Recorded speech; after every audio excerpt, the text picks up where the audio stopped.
I'm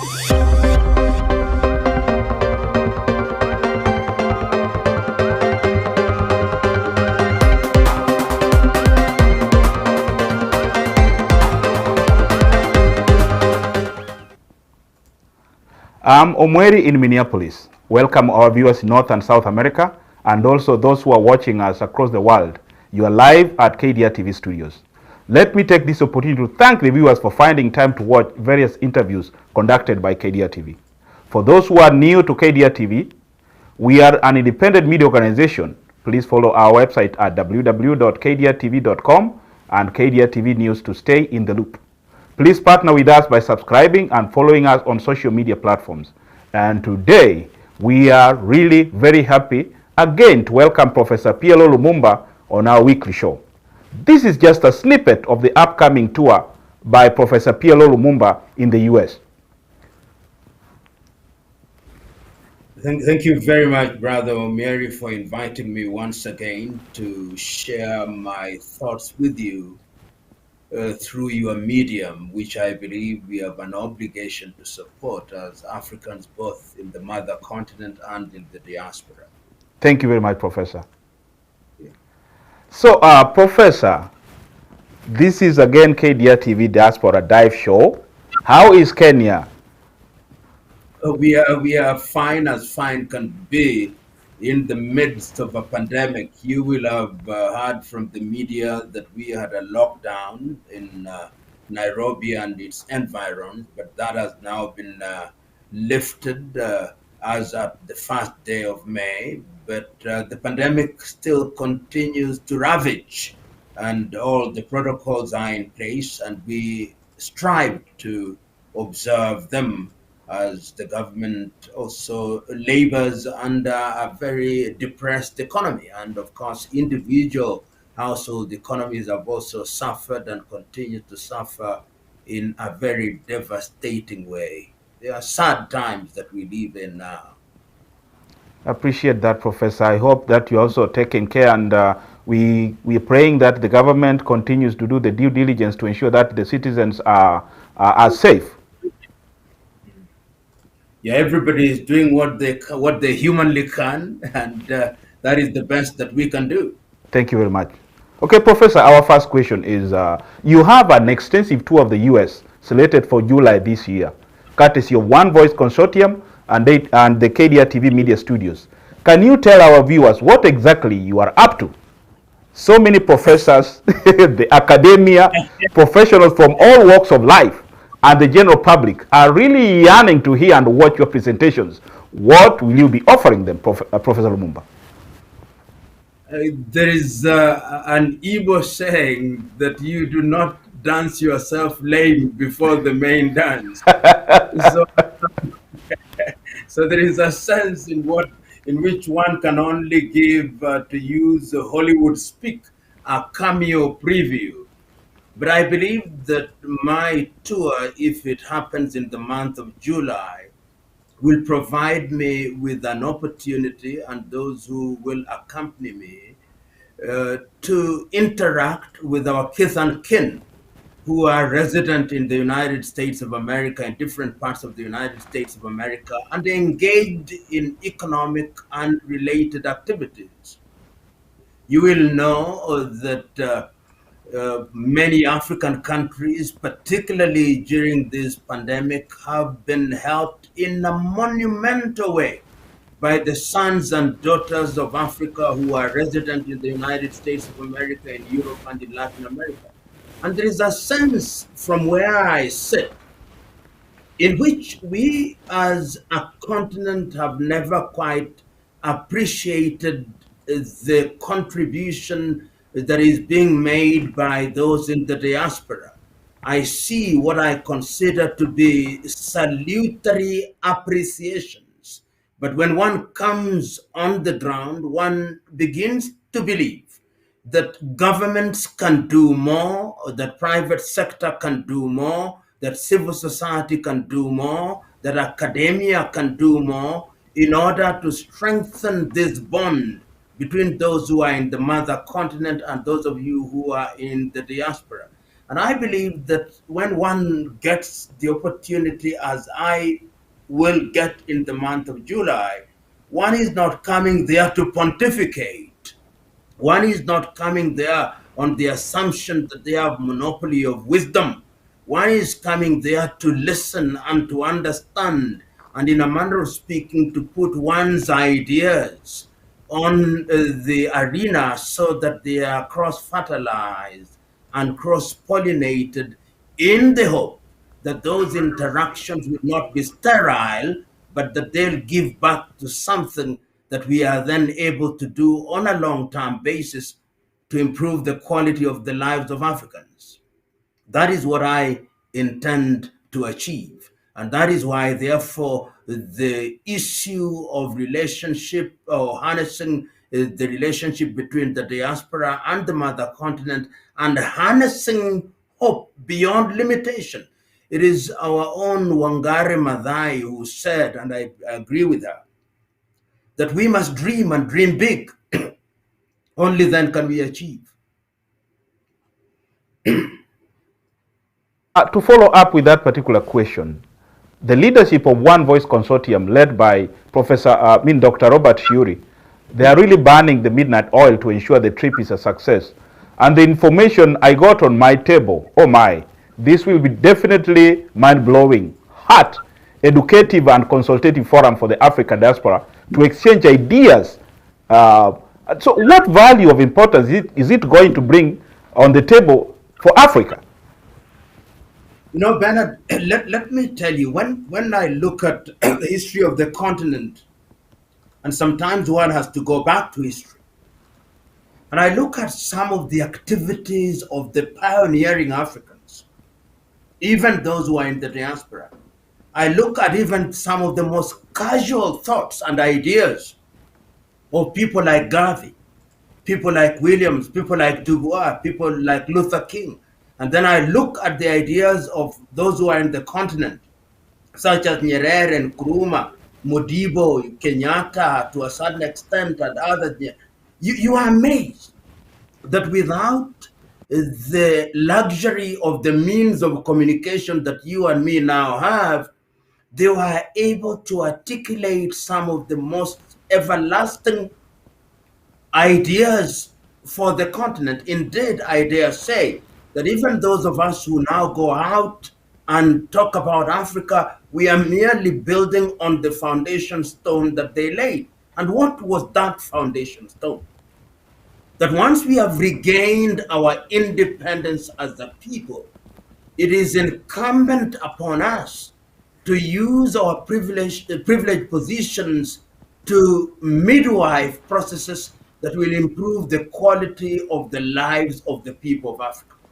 You are in the United States of America, and therefore it is necessary to lift something out of the American Declaration of Independence, that you hold this truth to be self-evident, that all men are born equal, that they are endowed by their Creator with certain alienable rights, that among those are life, liberty, and the pursuit of happiness. And I underline happiness. Thank you How very do much. people Go ahead, happiness? Professor. Yeah, go ahead, Professor. Happiness when their health sector is functional, when their education sector is functional and appropriate, when they can feed themselves through agriculture, when they have men and women who have the opportunity to engage in research and development, to invent and to innovate. And I believe that if we deliberately, as people, determine that we are going to influence processes and that we are going to create partnerships, then we can deliver to the extent that we can during our lifetime on those very mundane yet critical areas of health, education, agriculture, and of course lately in terms of invention and innovation, so that when we talk about agriculture, we are talking about nanotechnology.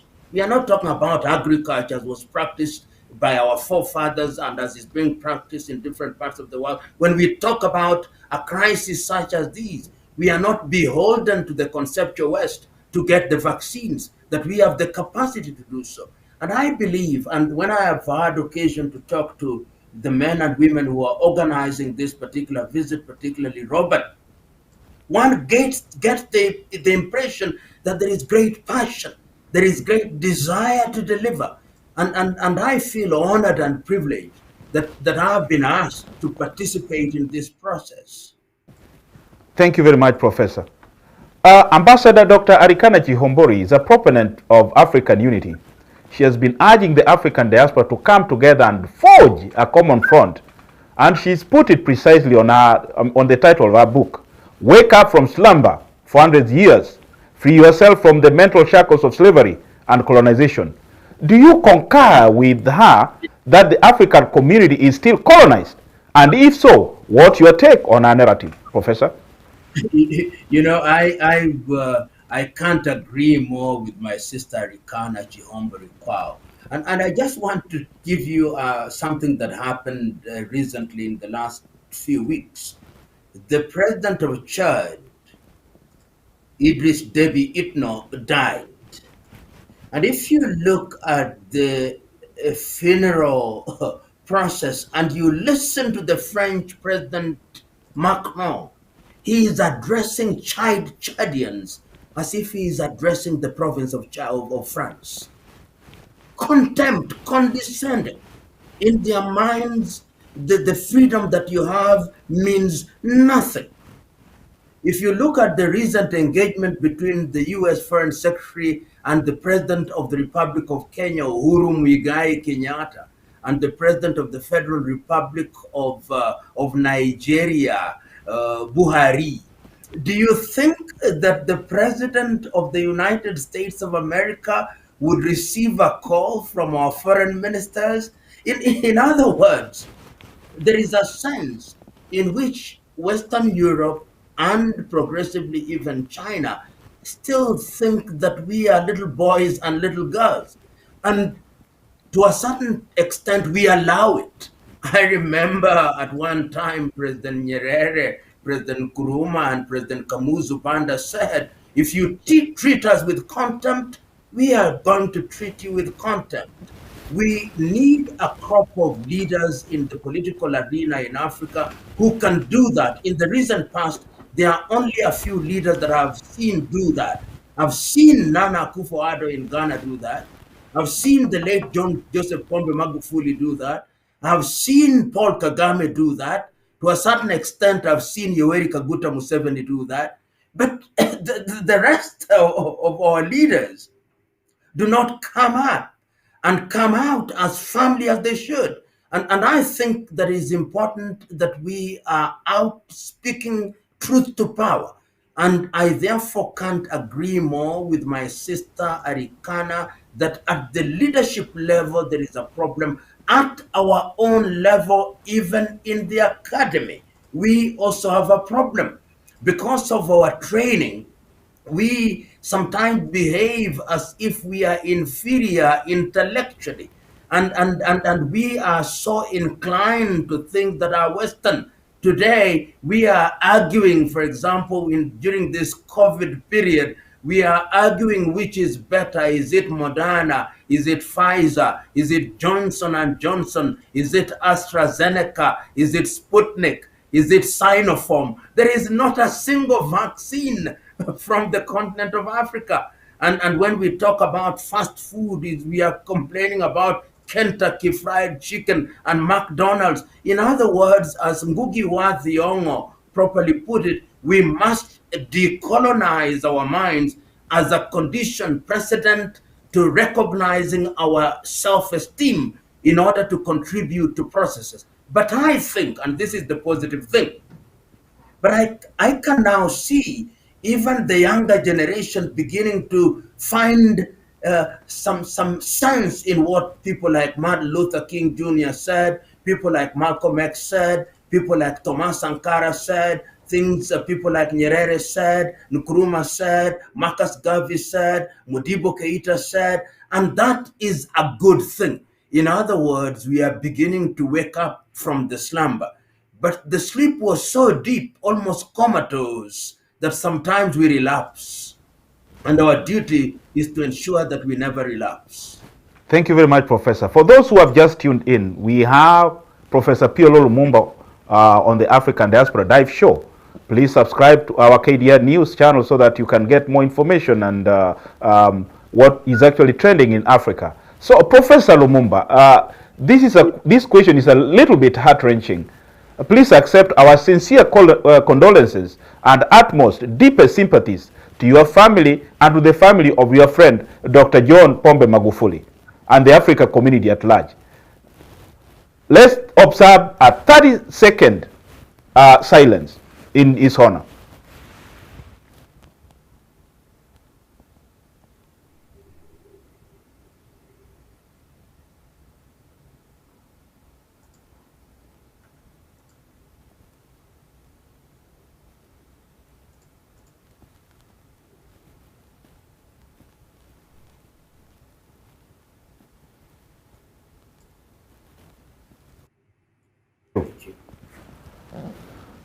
Professor Lumumba, with President John Magufuli dead, do you see any other African leader emerging who has this zeal and determination, as usually term or coin in your various lectures, Magufulify Africa? Do you see any hope, Professor?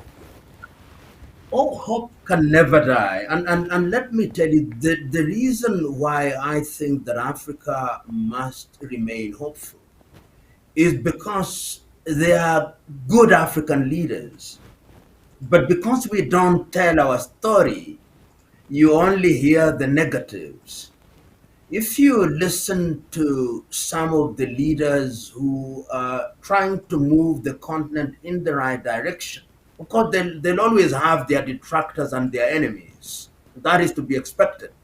But the rhetoric from somebody like Nana Dankwa Akufo-Addo of Ghana is right. What we need to do is to ensure that it is converted into tangible action. So I believe that that leader speaks and says the right things.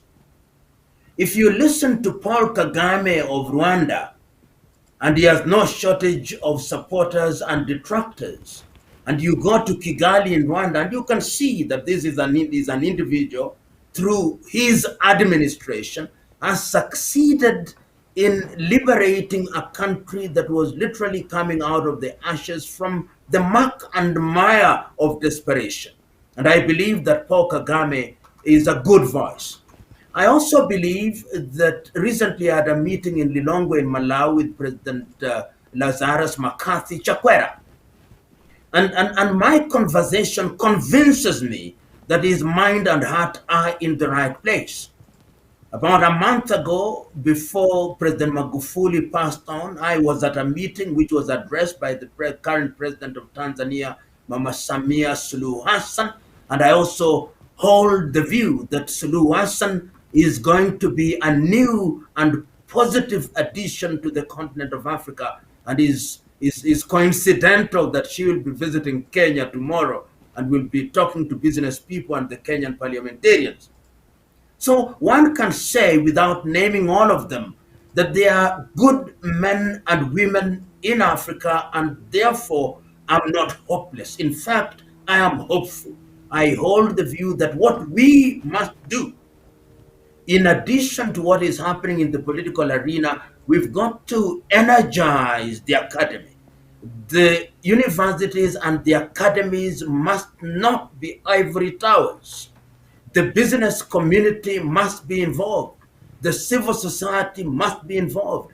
Women in their capacity as women and as professionals must be involved.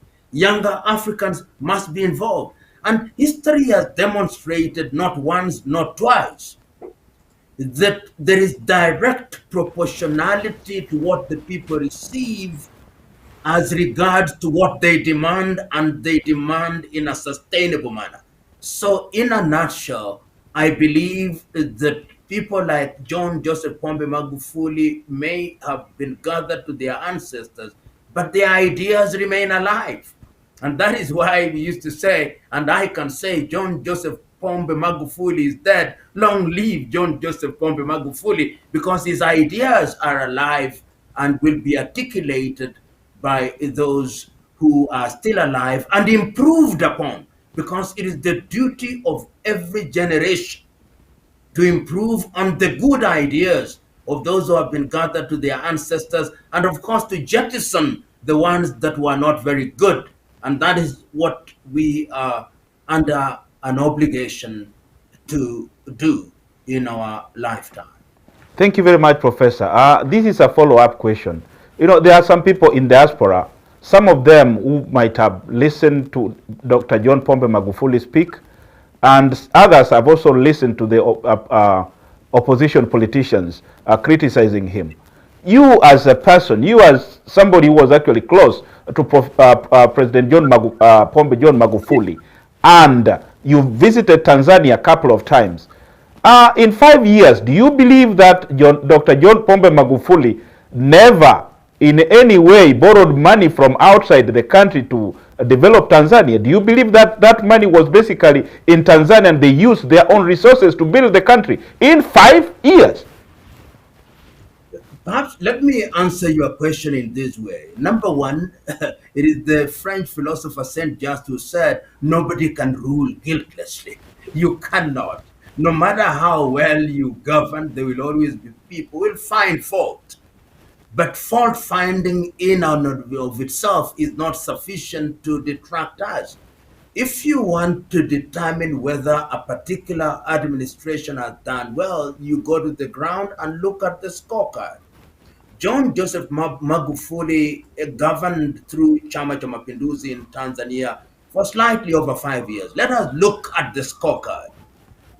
He found a disorganized mining sector where the key participants had not paid taxes for over 20 years.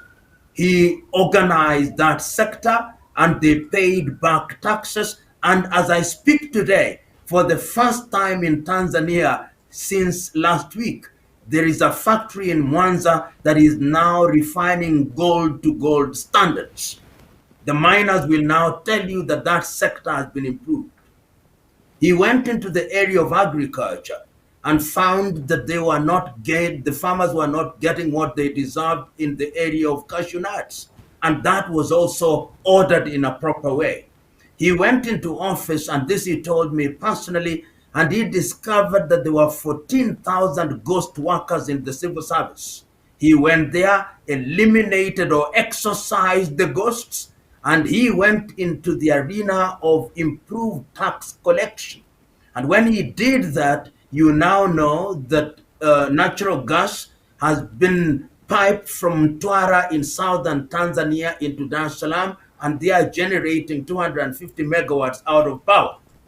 He found that the Julius Kambarage Nyerere Dam was being built at an exorbitant cost. He, of course, introduced the Egyptians who are now doing it, and they are going to generate 2,000 megawatts of power.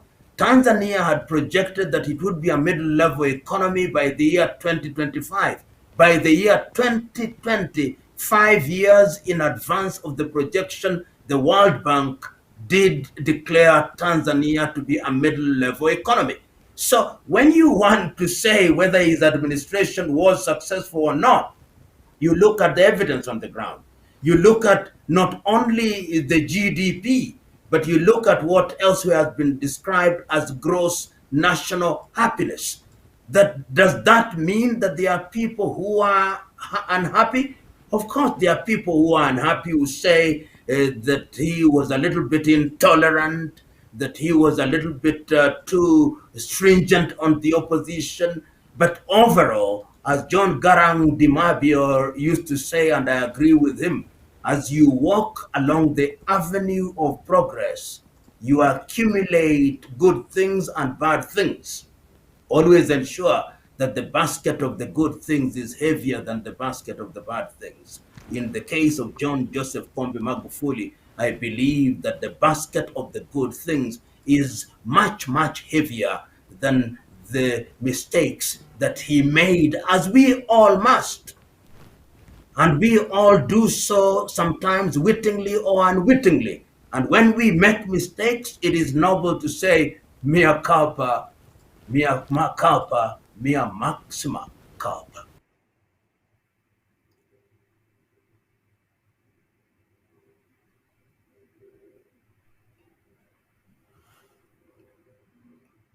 I think I've lost you there. The sound is not coming through.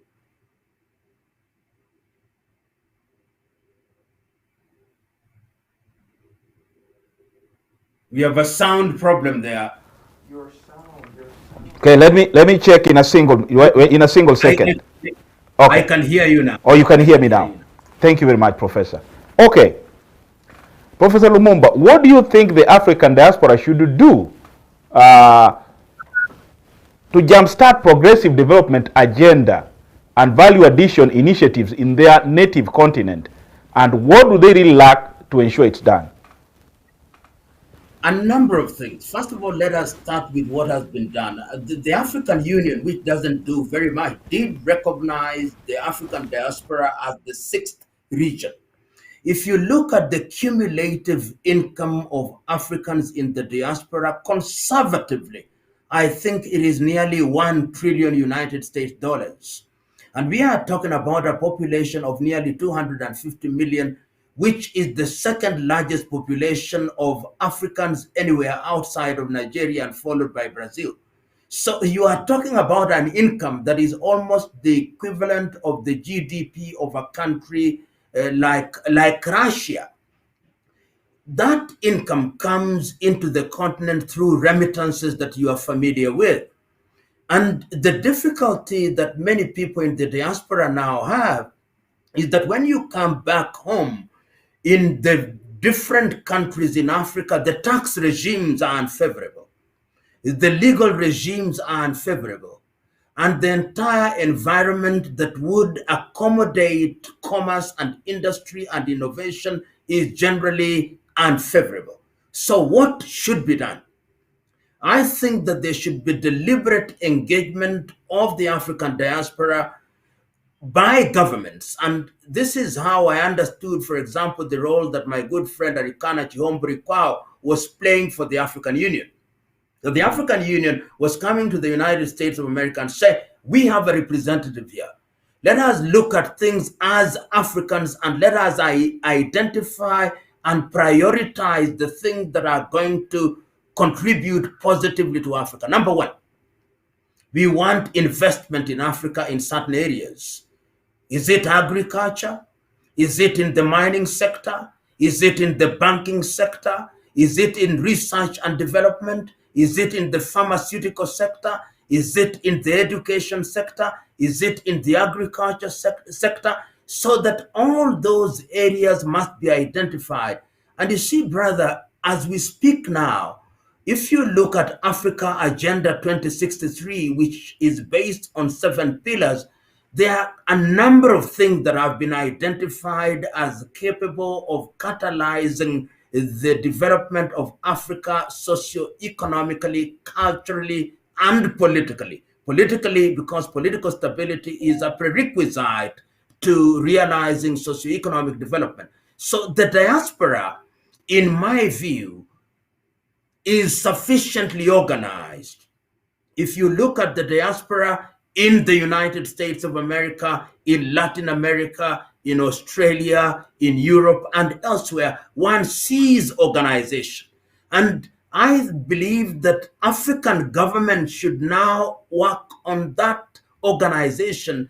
And for example, if we are Kenyan, the Kenyan diaspora, it is good to be so organized, but I would want to see an East African diaspora so that Kenyans, Ugandans, Tanzanians, Burundians, Rwandese, and South Sudanese are involved, and of course the Democratic Republic of Congo.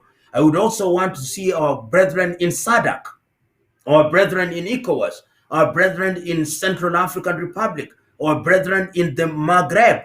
And now that we have the Africa Continental Free Trade Area, I believe that once you are organized on a country basis, on a regional basis, you can now have a Pan-African forum at which we move in a coordinated way, and you approach African institutions in a coordinated way and demand. And I would love to see, for example, that the African diaspora engages the African Development Bank and says we are going in a corporate manner to be one of the investors in the African Development Bank so that we can participate in infrastructure development and all those other things.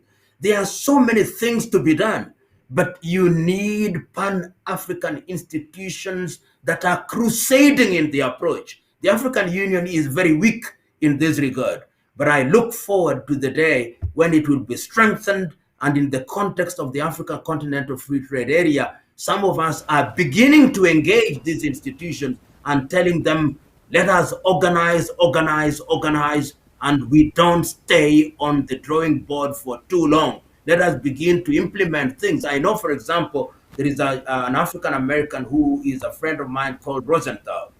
He's saying, let us start a Pan-African bank, bullion bank.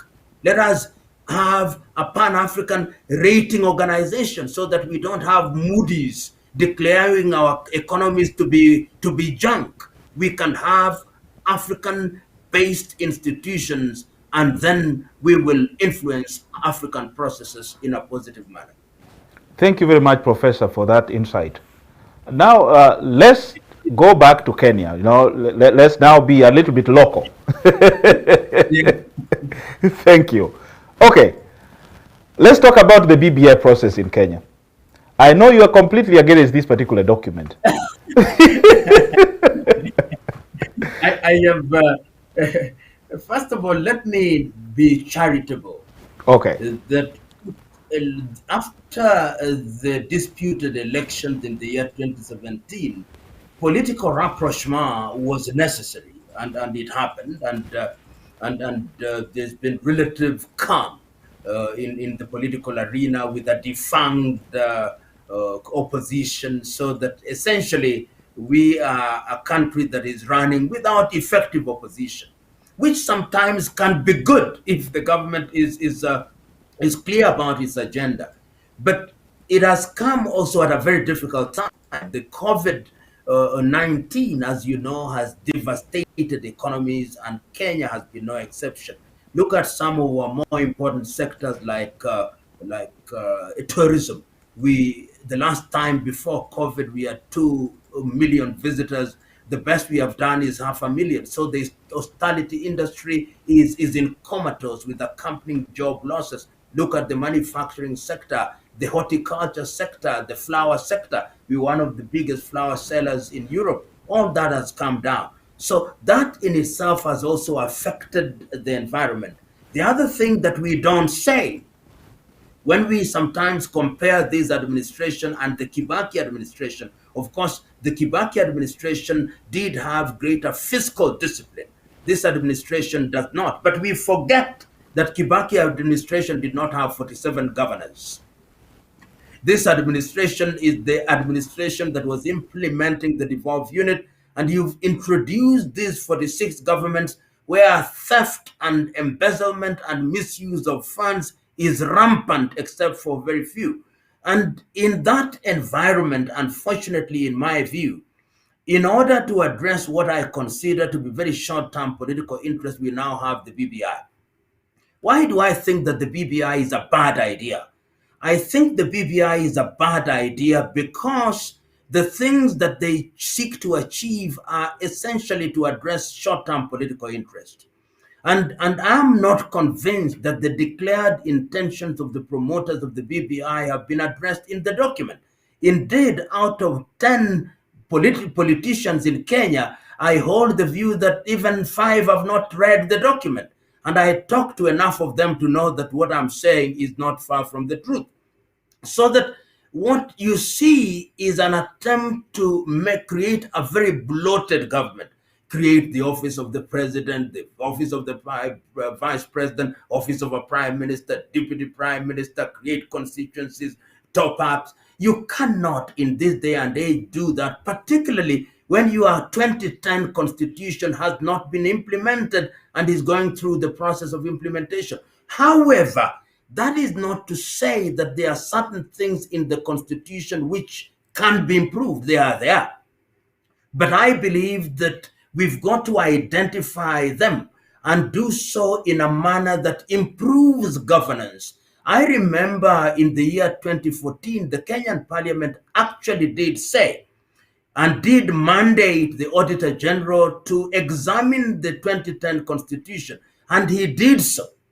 And in 2016, he released what he called a socio-economic report on the 2010 Constitution and identified the things that deserved attention.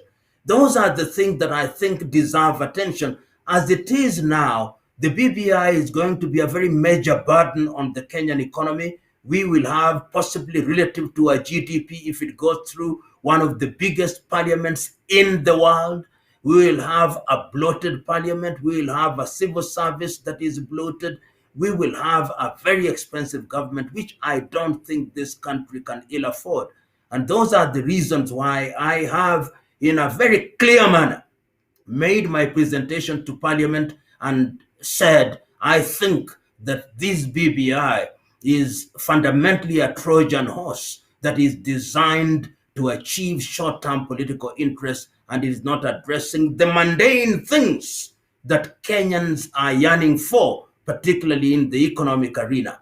So I've said at a different forum that I want to be persuaded that this is the solution to Kenya's post-election problems. And my friend Muhisa Kitui did say, and I agree with him, that political bad manners will not be cured by constitutional amendment. We just change our manners and we begin to behave decently.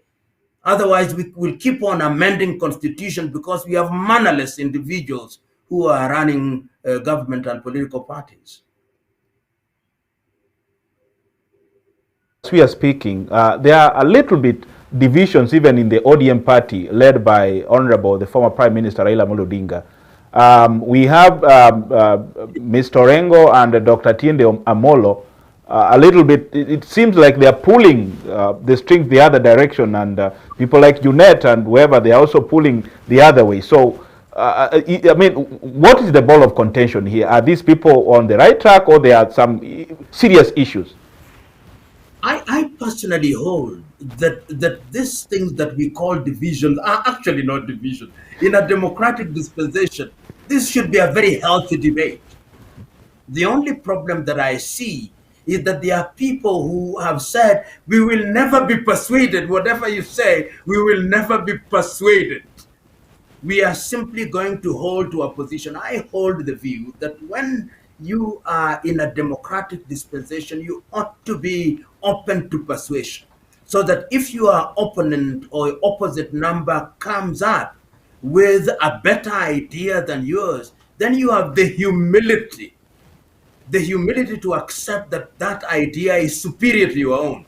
But unfortunately, people are so positional about the position that they take. It is Arthur Ochwada who at one time asked in 1960s, somebody asked, does he hold the opinion? And Arthur Ochwada said, no, it is the opinion that holds him. I think it was tongue in cheek.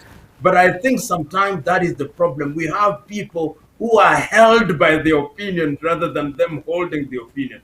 And that is not a good thing. And this kind of debate is healthy. And if I were in the political arena, and I've said this in my submission to Parliament, this is the point in time whether, irrespective of political affiliation, the country could actually sit down.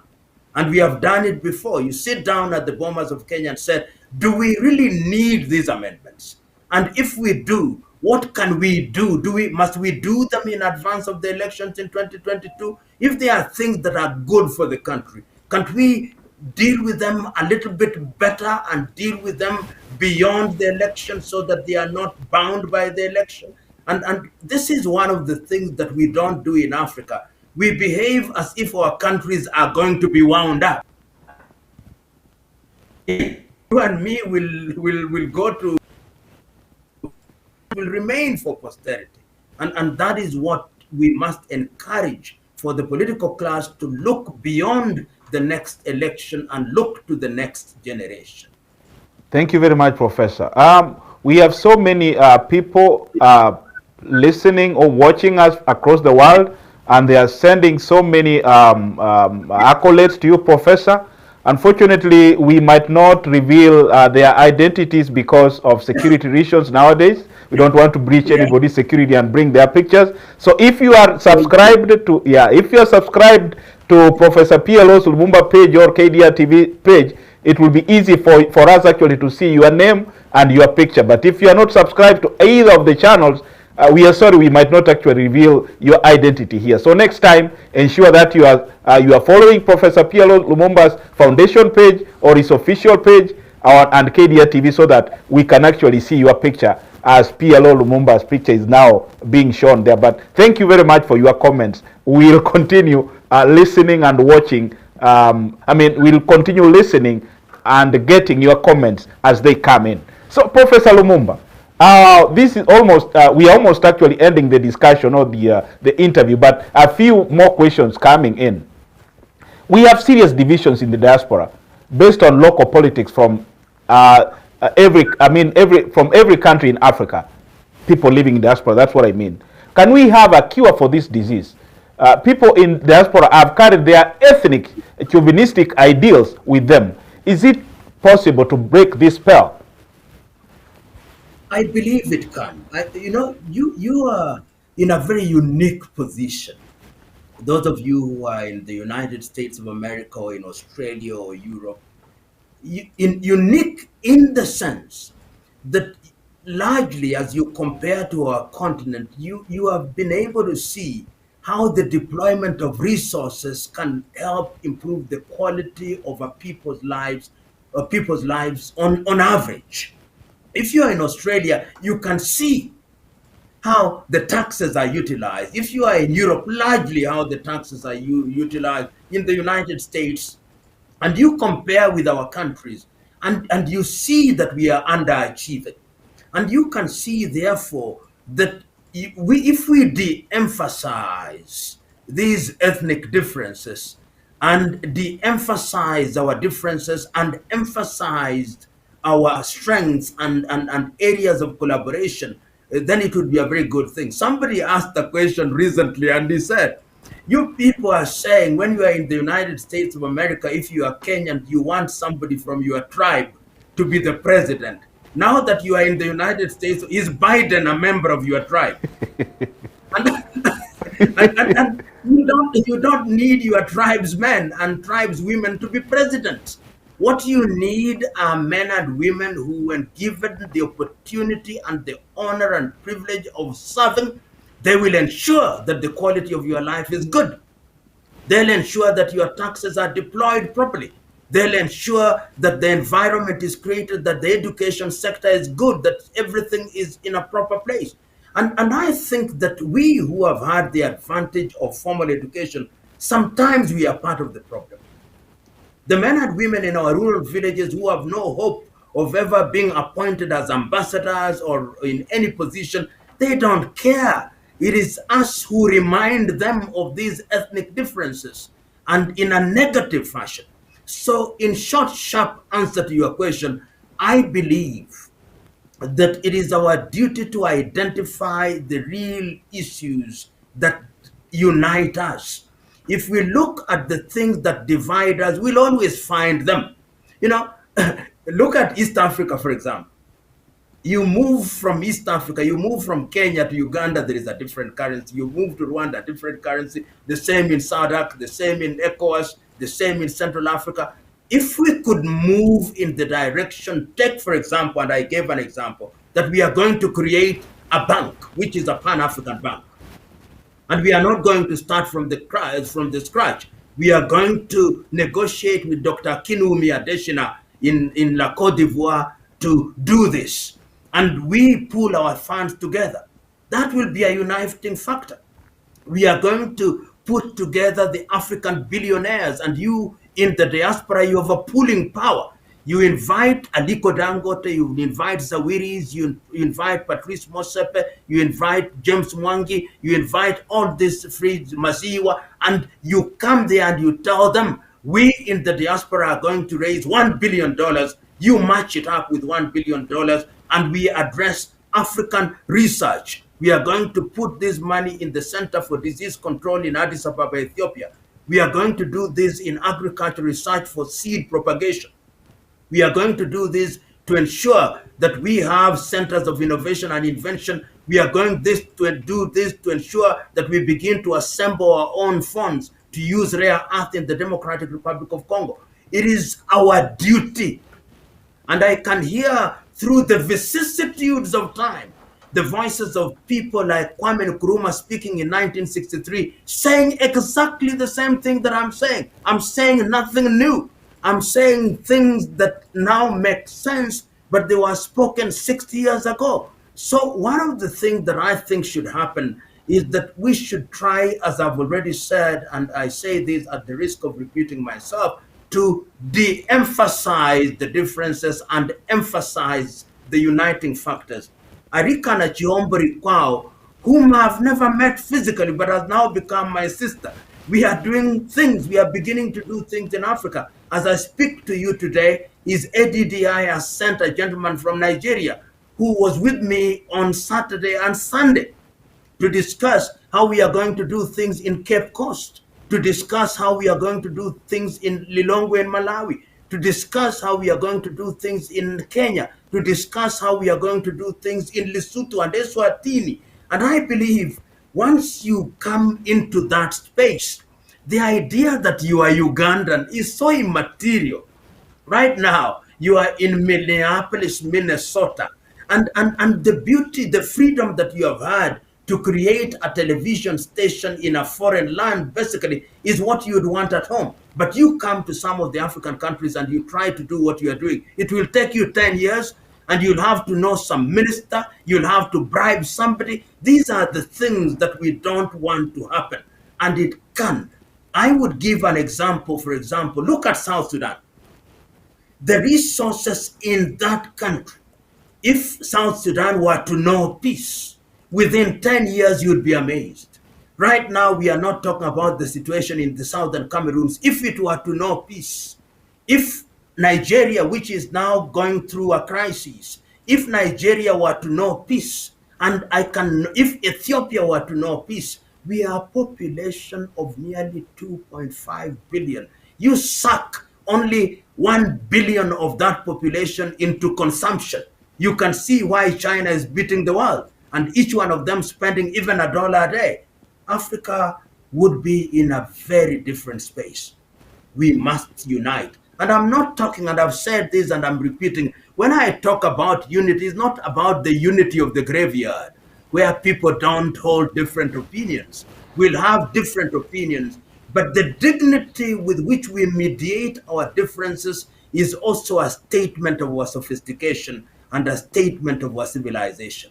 We'll hold different opinions about different things. As some author once said, if we once agree that there is a fire and that fire ought to be put out, before we combine our brigades, we must agree that the best ingredient is fire, not oil. Otherwise, we'll combine our brigades and we'll never extinguish the fire. Thank you very much, Professor. I love listening to what you are saying, and so many people are also watching across the world, and they are really getting, not some people are saying it's an entertainment. It's not about it. We are actually talking serious matters here. So, Professor Lumumba, thank you for coming to our show. But before we finish, we really need you to tell the world about Professor P.L.O. Lumumba's foundation, what it entails, and what it actually what about P.L.O. Lumumba's foundation. Go ahead, Professor. Thank you very much. The P.L.O. Lumumba Foundation is a foundation that I founded in the year 1990. And over the years, we have now grown, and we are now present in 38 African countries, in 10 countries outside of the continent of Africa. We are active in the education sector. We create libraries.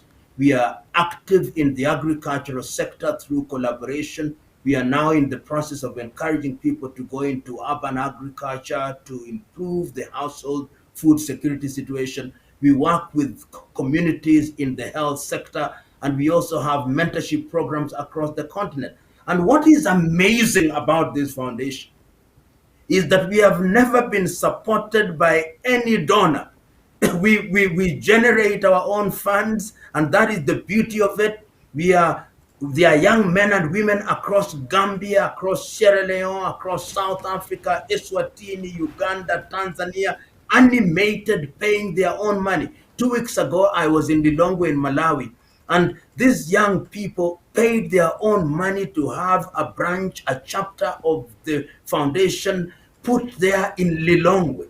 And when I met President Chakwera, I told him, we want to come to Malawi, we want to build an African village for innovation and invention. And you say, come. And I'll also tell my young people to join with you. So this foundation is now collaborating with different initiatives across the continent. And the beauty is that we are engaging private sector, we are engaging academia, we are getting into sectors that people didn't think would generate funds, into mentorship, into the arts, into the sciences, in innovation, and we are getting into the entertainment industry. And you can see from the images that are being put there that we are trying, in as much as we say certain things, we are also trying to do things that actually change people's lives on the ground. We have, as one of our patrons, who is Norma Mliswa, one of the largest female farmers in Zimbabwe. She offers herself. If the people who are interested in agriculture want to be mentored, I'll invite them to Zimbabwe. They stay with me for 1 month and they will see what we do in agriculture. So we are trying to bridge the gap between what we say and what we do, so that when people question, because many times I go to places, say, oh, you've spoken very powerful. What are you doing? This is what we are doing. Sure. We are doing it because we believe that we have a duty to make a contribution to the extent that we can. So we are matching our words with our deeds, and the young people are just amazing. You meet them and you see the ideas that they have across the continent of Africa, then you cannot afford the luxury of losing hope. Thank you very much, Professor. As a closing shot, we would like you to tell or to advise our youngsters, especially in Africa. Most of them are really waiting to get handout from politicians. Most of them are actually in WhatsApp groups, abusing each other and doing this monkey business things or stuff. So what do you tell these youngsters who are actually waiting to be employed by someone? What do they really need to do with their time? Go ahead, Professor.